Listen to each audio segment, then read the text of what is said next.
Hello and welcome to today's video. Our videos are not a diagnosis. We are simply speaking our opinions, not factual statements. I'm a narcissist. Today we are diving back into the Amberverse, and we will see our girl be undiagnosed from having bed after only 2 sessions with her new therapist. So that means that all the times that she was verbally and mentally abusive to Becky, when Becky didn't want to help her get her own way during a binge, can no longer be blamed on bed. But Amber fails to take accountability. Looks like Becky isn't getting her much-deserved apology. But who's surprised? Secondly, maid Jade cooks dinner, but is still appearing to be headless. And finally, Amber ignores someone calling her out for all the bed lies, because she knows that she can't answer without being called out further. Because Amber abuses the copyright system, clips will be heavily edited. So let's get into it. Hello, welcome to a new vlog. I have my second session today of therapy. So well done you. I woke up really emotional because of that, because I already know therapy is emotional, especially when I go to therapy. She likes to be unique. Therapy is emotional, especially when I go to therapy, because I'm special and unique and cry more than anyone.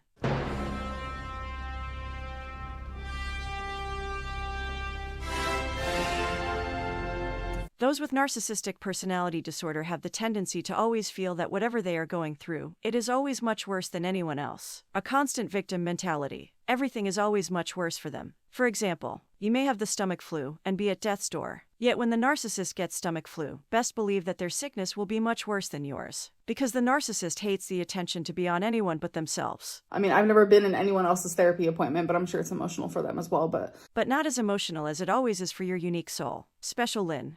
Just sharing my experience. Hi. Every time I talk about therapy or it's my therapy day, like Birdie is always back here like a little parrot. Cats can be very in tune with your emotions. But for Amber, she likes to point out how much her cat is there for her, rather than how much she is there for her cat.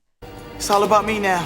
I just know that like my therapy appointments get very emotional and I cry a lot. For all the years that I have watched Amber, it seems like she cries an awful lot. Those with narcissistic personality disorder, contrary to belief, can be often criers. They are not always a dried-up valley. The more skilled they become at crying, actual tears will form. They often use the waterworks as a form of manipulation. Crying often brings people rushing to you, giving attention, comforting you and making you feel bad for them, as it is horrible to see someone in pain. I have never seen someone mention how much they cry like Amber does. Lots of people cry often, but they don't mention it half as much as our girl. I'm sure she has the odd natural tear, which very well could be during therapy, but I just don't buy the constant flow of tears, especially how quickly she turns it off. Still do my makeup because I don't know, when you go to doctor's appointments or any sort of appointment, I just feel like you need to look, put together, like you need to, I don't know, it's weird, I don't know. It's not weird and it is not unique. It is a common practice to make yourself look put together during appointments. She likes to be unique.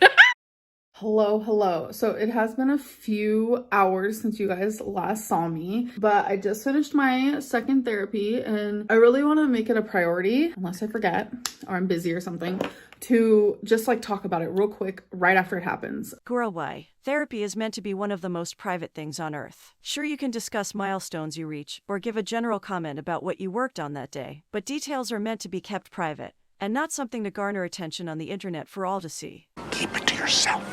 It is online, like through telehealth. It's because that's the only way that he actually does it. I personally love this therapist. Those with narcissistic personality disorder can often enjoy therapy, as they get to sit there and talk about themselves at length. Oftentimes, therapy does not work for a narcissist. They are unwilling to put any work into themselves, as they believe that their way is the right way, and that they know more than the professional. Oftentimes, narcissists can learn new manipulation skills through therapy. Can't do anything unless you're the center of attention, can you? So this appointment, actually, we talked a lot about, do I have binge eating? What's really my food problems? And what can we do to help with that? So I do not binge.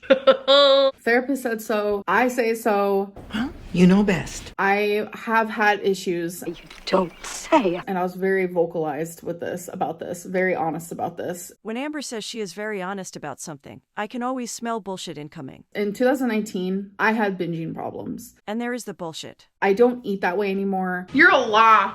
You're a lie. I don't have that same mind frame around food anymore. That's a lie. That's a lie. This whole video is a lie. But I think this topic is just safer off of my channel because I know... Because you know people notice every time you change your story. Just a second ago you were telling us all that you never had bed, that it was a wrong diagnosis, and that you didn't need to be cured of it, as you never had it. Now you are saying that in 2019 only, you had bed. This was when Amber was bedbound and at her heaviest weight. This is why she is claiming this is the only year she binged. She completely ignores the years of overeating in order for her to get to her heaviest weight. In 2019 she was in the 500s. Now in 2023, she is still in the 500s. She is telling us she doesn't binge anymore, that her relationship with food is different now. Our girl must think we were all born yesterday. If you didn't have major food issues, call it binging, call it overeating, call it whatever you like, your life would be different now, even pre-operation. And if you didn't still have a horrific relationship with food, then you wouldn't still be in the 500s all these years later. How can you say your mind frame is different now when it comes to food, when you are still eating the same amount of food to maintain your weight?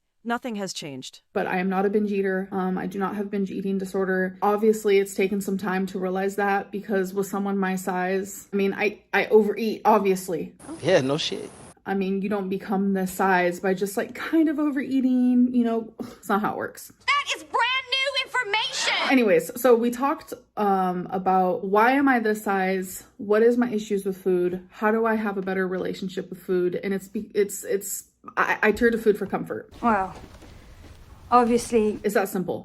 If I'm feeling any sort of negative emotion, I want to eat because while I am eating, I do not feel those negative emotions at all. Which is disordered eating regardless of what spin we are putting on it. Emotional eating, to get to Amber's size and maintain it for years, is a serious issue. In order to maintain her size, Amber needs to eat 2 to 3 times more than the average woman, every day. Yet she is telling us her mindset with food is better now. Regardless of how hard she tries to convince us, she is the only one here who will be going through her surgery, and she is the only one who will suffer these consequences. I love this therapist because something I've never had before was someone explaining to me the most used emotions that humans feel on a day-to-day basis. Oh, you didn't know that? They want me to journal, which I love doing. Oh, well, thanks anyway, but I think we've done that before. Jot down times where right before a moment where I want to turn to food for comfort, exactly what am I feeling? And I think it's going to help me a lot. I've heard that before. This was a very educational therapy session and I absolutely loved it. She absolutely loved it because this therapist apparently agrees that she is bed-free. She would be cursing his name into the ground now if he had said something different. I was dreading therapy at first and I was even super honest. First time for everything. Now that I've been to only 2 sessions, I'm cured. I think I'm looking forward to the 3rd because before this session, I had massive anxiety. That's a rather normal response, especially for someone with anxiety. It wasn't about therapy as a whole, partially, but it was just about everything. Everything felt scary. Again, that's a rather normal reaction. Even someone who doesn't have anxiety would be nervous entering therapy with a new therapist. Will they be a good fit? Will I be comfortable opening up to them? Will their approach work for me? The whole thing can raise unnerving questions. It's normal to feel anxious about it. I have been suffering so bad and I need to go back on medicine. That is why I scheduled a psychiatrist appointment. The medicine I was taking, it just wasn't working anymore. I was told to stop taking it, so I did stop taking it, and now my anxiety is, it's not good, obviously. Gosh, it is hard to keep up sometimes. It's a repeated behavior of Amber that she starts medication for anxiety and then stops it. We have seen that many times over the years. I'm not sure what she means when she said she scheduled this therapy session, as they are scheduled for her if she wants to get WLS. They are mandatory. So is this a different psychiatrist she is seeing to get back onto her medication? So I am going to be put back on medicine, but my appointment's not for another 2 weeks. The soonest I could be seen, which is fine. I want it now. So until then, I'm really going to take advantage of these next few therapy sessions just to understand my emotions more. It's gonna take a long time, isn't it? Why do I feel the need to turn to food to comfort those emotions? I feel really good. Ah yes, the I feel really good phrase that peaks during phase 1. A few months ago Amber was repeatedly saying I feel really good. Then it dipped out as she abandoned phase 1 and stopped doing any work. Next we will be entering the making peace with discomfort era again. And we want to talk more about PTSD because of the things that I've been through in the past, like my childhood. I have been told by almost every single therapist I've had that I show a lot of signs of PTSD. I don't discredit Amber having PTSD, but after her PTSD shoegate that just happened, the timing could be better. So Feline is currently cooking dinner, so if you hear sizzling manizzling, that's what's happening. Maid Jade being put to work. What the hell was that? We're doing an Easter moment. We both got each other some stuff. No one cares! It's like an adult Easter basket without the basket. Stuff that makes no sense. I just walked out for my appointment and look at the goodies. It's giving 11-year-old's birthday party. And the best part is she called it an adult basket. Tell me why I envisioned something very different than this. Oh my gosh, you got me some cute socks. We have avocado. I just got done crying. I stabbed myself. But I was opening an avocado. You guys know that stupid circle. It's the seed. You have to go to Walmart and get her some. But I need to eat first. And then she got me this phone charger where it's like portable. Girl, you never leave the house. What do you need a portable charger for? Obviously a Lego moment. Lego. Last but not least, these gorgeous flowers. They're absolutely stunning. Thank you so much, baby. Of course, baby. I love you. I love you so much. All right, come out here. I wish you guys could see her face. You wish we could see her face. Girl, if she doesn't want us to see her face, why bother including this clip at all? It's freaking ridiculous watching your face watch her as you break down her reaction for us. Just keep it private if she doesn't want to be seen in your videos. You like? The ick.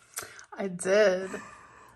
You love me. Of course I love you. What do you think of that? I am so obsessed. That's enough of that. When I want to watch a headless torso, I'll watch Sleepy Hollow. Thank you. Okay, so let's see who are the lucky interviewers today. I think the question everybody wants to know is, what happened to the bench monster? Yikes on bakes. Hi, Amberlynn. Excellent question, and Amber didn't even answer it. It's a valid question. For the last decade, Amber has shifted all accountability onto the binge monster. It's been a main character on her channel since the beginning. Now that it has packed up and moved out without closure, it does leave many questions behind. Bye. That was extra. Let's take a look at some of the comments on Amber's video before we leave the situation type deal. I am extremely concerned about being undiagnosed with bed in 2 therapy sessions and how this will look when she gets WLS. This isn't hate, this is genuine concern. I like how she actively leaves in the binge monster question, but doesn't answer it. She knows when she can't admit there never was a binge monster, because that would mean she was just deliberately mean and abusive to her partners when she didn't get something she wants. And 2, she knew that's all that people are going to talk about. It's more drama that she can profit off from. Girl, it's really hard to take you seriously. I've tried, we've tried. But anything you say contradicts evidence from former videos. I think her biggest problem is she feels sorry for herself too much. She just wallows in self-pity. You saw the psychologist from the outpatient clinic who specializes in EDs for over a year. And it never came up that you might not have bed. And now after 2 sessions with somebody who you don't want thinking you have bed, you suddenly don't. I don't eat that way anymore. Then how are you still over 500+ pounds with no change? Thanks for watching our channel. Please hit that like button and subscribe if you want to see more. Until next time, stay safe.